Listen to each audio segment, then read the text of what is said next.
Mm-hmm. Okay.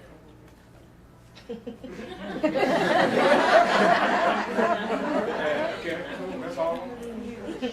You know, I don't smoke weed per se. I know people that are close to me that do, and I've taken a pinch of it, and what I'll do is I'll wrap it in. 'Cause I don't know anything about that. I'm sorry, I'm a geek, but I would put it inside of the ancestor money and fold it and just burn it and offer it to any of my ancestors that did partake in that. It's not, it's not a bad thing. I wouldn't put any crack up there, though.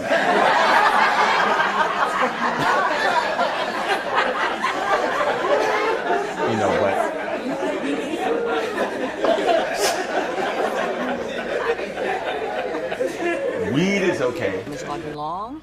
I live in Pine Bluff, Arkansas. I'm a manager of a library center at a university.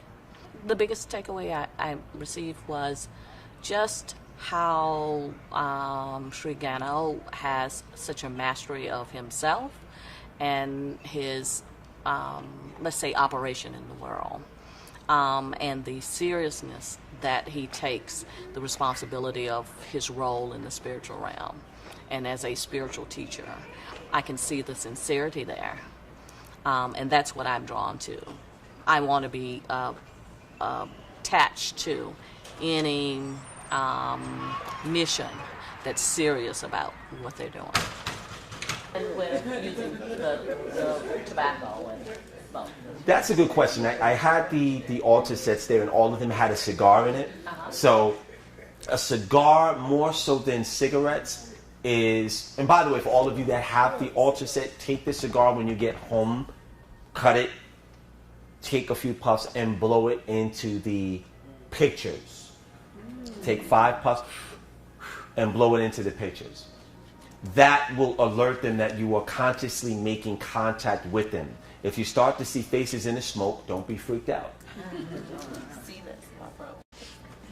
Every time you light the you put it out and then you just keep going back to that cigar? I would say, and that's a great question. I would say to initiate the altar and to give them the power of the altar set, you could do that one time and then just leave the cigar there for a couple of months and get rid of it after that.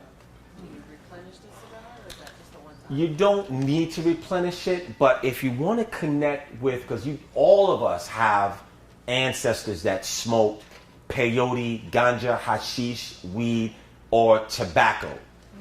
So it just shows that you want to draw them forth and anything that they can do to help you. So it's not a requirement, but it is duly noted that, that any one of them that actually smoke, they will be beckoned and alerted that you're offering them something. So as a rule of thumb, you could do it every Sunday. Every Sunday is a day that you should never miss the opportunity to send a wave of energy into the spiritual world. And that could be the day, because I don't like cigars personally, but I don't mind doing that for them every Sunday. If you want to do it every day, that's fine. Why Sunday? Because Sunday is the day that most people go to church. And the angels that are lording over the church to help people grow out of that kindergarten education. No disrespect, but they have to watch the children.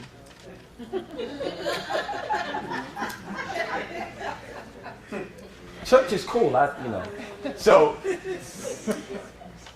it's important that you ride the wave. One of the things that you're right. Okay. Don't. Okay. That sounded violent, though. So, the angels' jobs are to dispatch the prayer requests and, like I said, bring them up to certain heavens. Depending on how sincere the prayer is, determines where the prayer goes. Sometimes you can offer prayers to your ancestors, and they will take the energy of the prayer and see to it that it's answered. But you have to give your ancestors the levity and the energy that's required to do something for you. So when people don't give their ancestors any energy at all, it's not a big wonder why they're not doing as well as they would like to in life. I know people that have ancestors and they don't give them a second thought once they pass. Every now and then they'll think about, yeah, that was, Uncle Bobby, that was cool. And Uncle Bobby's like, wow, you forgot about me that fast? So there is a condition of forgetfulness that was basically given to us by taking out the knowledge about ancestor worship. And it is a real convenience when we introduce it into our lives. So if some people do ancestor money, like people order ancestor money, they'll order a month's worth. That tells me two things. Either they don't have the money to get a year's worth, or it's something that, well, I'm going to try this out and see what this does. It's the wrong attitude to have when you take up any spiritual modality just to see what it's going to do. You want to make it part of your life because it will have a benefit, but the energy itself will watch and see how serious you are before it shows you anything. And if it senses that you're not sincere and authentic about the purpose of what you're doing, not much will happen.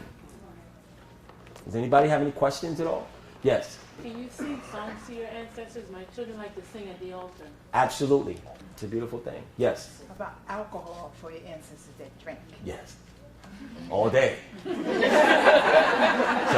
they like, the Hennessy and Grand Marnier and cognac, Jack Daniels. All of that is great. They appreciate that. Yes. Hey, you mentioned earlier about you put up a picture, a bunch of your friends that transition. Mm-hmm. You said you get a lot of information from them. Yes. Is that something that you teach also? How to do that? I'm going to teach it in Hypernatural Magic. Absolutely. Awesome. I have, by the way, one of my closest and dearest friends that I've known we've been friends for 33 years. He actually sold me my very first car in And we've been through a lot together, and I just want to acknowledge him, Troy Jackson. And he lives out here in Atlanta. Love you, Troy. Okay. So, Troy and I both know a lot of people that have passed over into the spiritual world. I think between Troy and I, we probably have a good 200 to 300 people that didn't make it. And that's counting our ancestors and our elders as well. So over a period of time, when you're working with spiritual energy, they know that you're conscious and they come to you in your dreams or in visions and they give you information. And I've had so many confirmations about how and what I'm doing, how it's working, how it's being perceived, and the impact that it's having on their world. And it allows me to, I don't want to keep it all to myself. I don't think GANO himself can do his services well, even describing them, because a lot of it you really just can't put into words. A lot of what I learned, there's no way you can print it, and deliver the message with the effectiveness and the accuracy. The proof is in the pudding.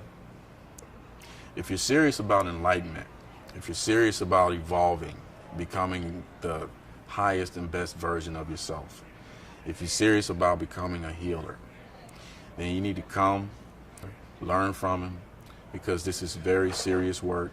It's very real, it's very effective. If you're serious about evolution, you want to unplug from the matrix in a very real way where you can help yourself and others and the world around you, come check out Galacticus, get involved. Now's the time.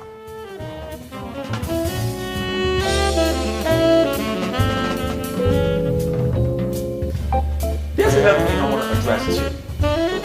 One person asked me this. I think everybody gets it, but I do want to address it. Some people will ask, well, why can't we just have it for free? Why was this $200? Why does the Divine Beacon cost $2,000? Why does the Beacon cost $750? Why does everything cost money? Why can't you just give it to me for free? Thanks for asking this, because this is my daughter, right? And she, Hi, beautiful. I have her on tape asking this question, and I said, "You want to know? Okay." Oh, that's the question? Yeah, I was sensing that coming from over there. Okay, that's where it's coming from. Yeah. Okay. I thought it was me. It is you too, but it's okay. Okay. I understand why. Okay. Is it an offering? Okay. Is it an offering? It's partially that, but okay. Remember, if you look on the flyer has Lord Tarth. Lord Tarth wrote something called the Pymander or the Kabbalion, where he espoused the laws that actually are real tenets in the universe. One of them is the law of reciprocity.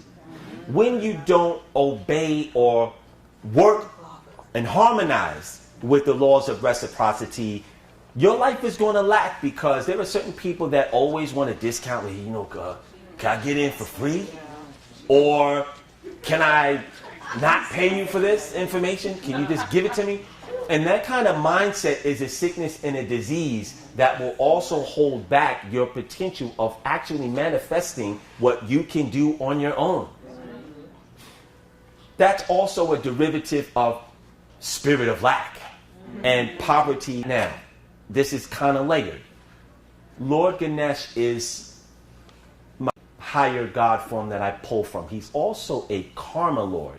Karma means that it's a receipt of all of the things that you are doing. Karma is a living testament and action to the cause of all that you do on earth. And it's called karma. There are very few beings that don't have karma.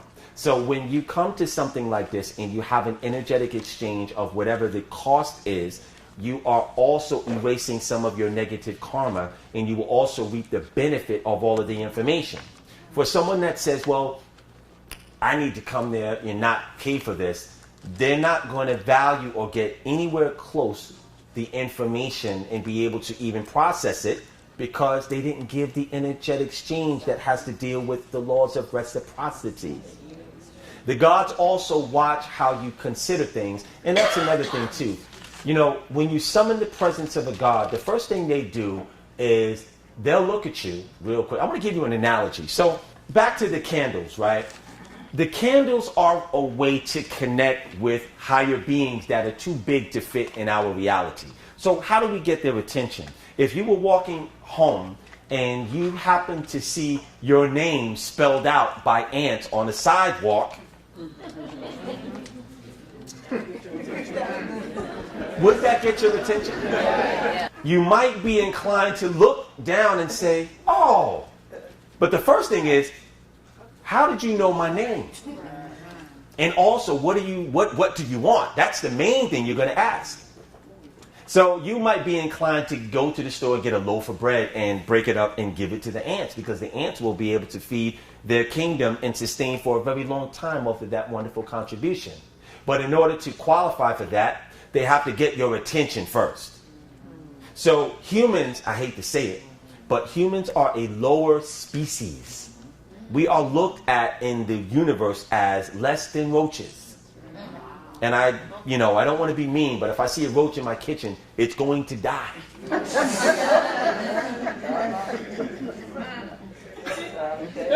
Liz might say, oh, no, just put it in a bag and take it outside.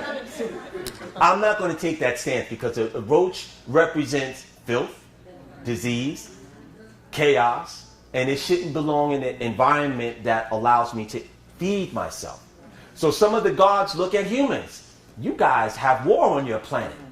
You guys kill each other. You guys lie to each other, deceive each other. You guys decapitate each other. You guys have had 4 major wars. You guys are in a war right now and don't even know it. We're not dealing with you because you haven't evolved yet.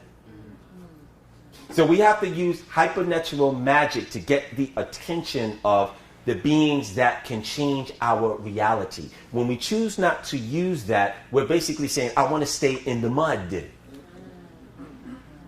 One of the things that Lord Tarth gave me in 2011, I was initiated into something.